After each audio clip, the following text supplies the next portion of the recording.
the Vidal Speaks podcast.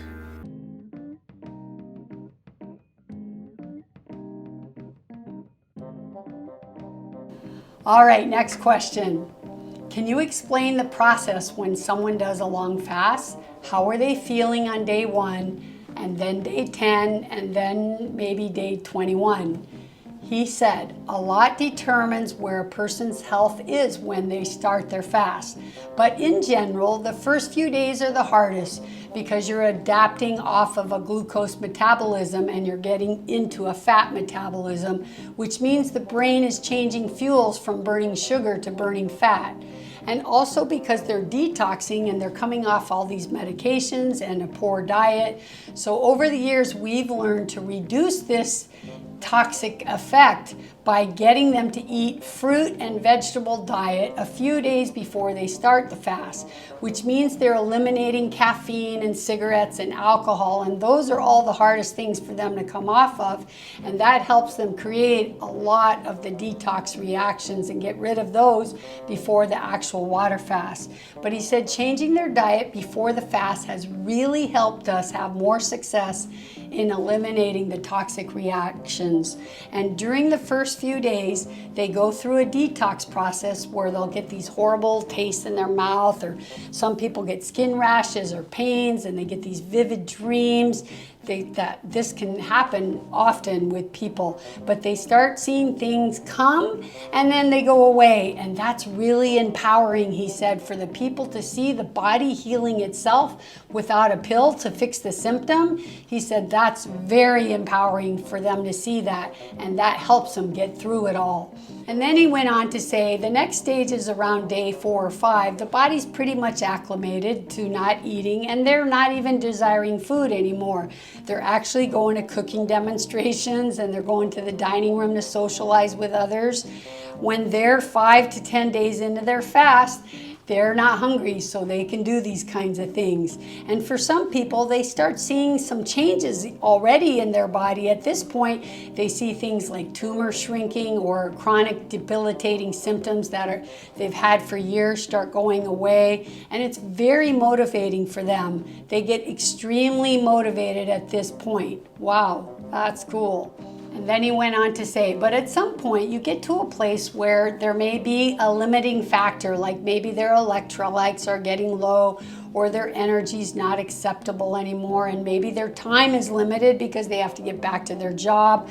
But for many people, this is an experience that's an epiphany, because now they have a new education and they're open to a new way of living and eating, and they've seen so many changes during their fast, so they have a newfound hope. Even when they were told that there was nothing that could be done about their disease, they now realize they can get well when they've been told they can't get well. So this new education is super powerful for them. It's like starting over, and many of them, they say it's so empowering, and they feel for the first time they now have a feeling of who they really are rather than what they had become. This is very empowering. They now want to continue this feeling, so it helps them stay motivated to continue, and they start prioritizing their diet, exercise, and sleep. So this is at the, say 10 to 21 day point.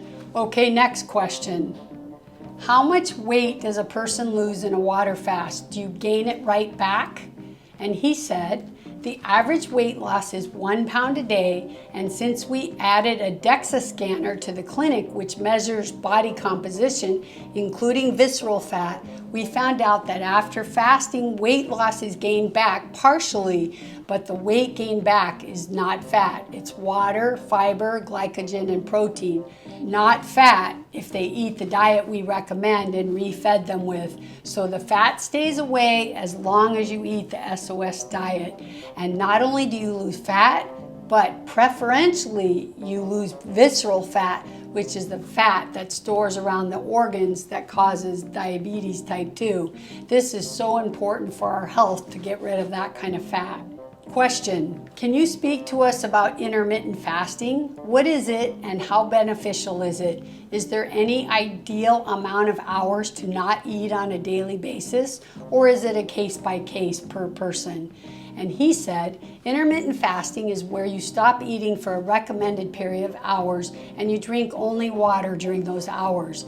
He told me that if you fast 16 hours every single day and limit your eating window to 8 hours every day, you may be inducing some changes even in that limited amount of fast, but cumulatively, they have a very profound effect on your health.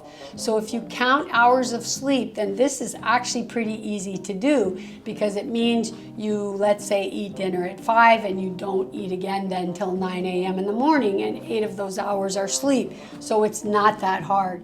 Question. I know you speak of exercise and fasting as having some common rewards. Can you speak about this?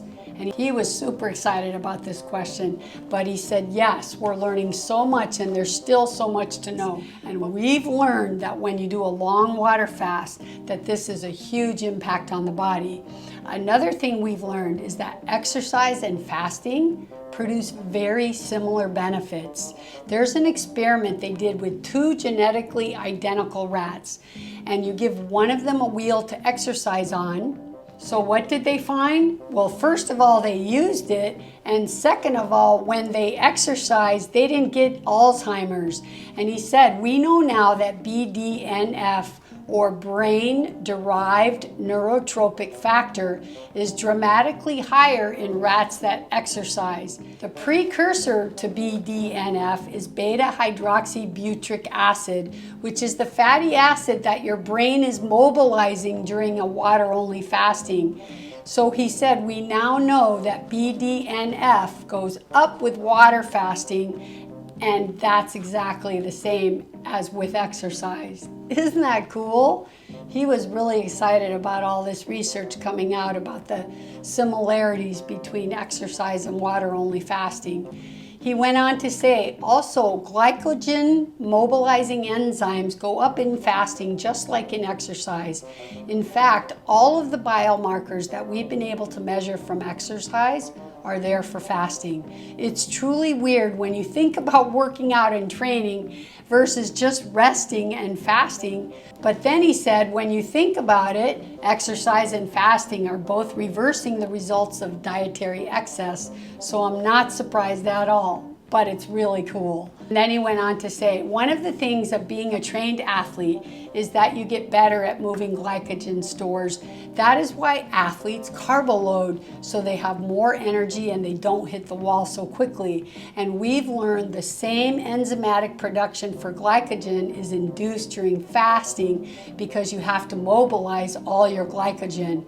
It is suggested that not only do you induce improved efficiency of enzyme systems, but they persist even after fasting, which is just like exercise, where you get better and better with more exercise.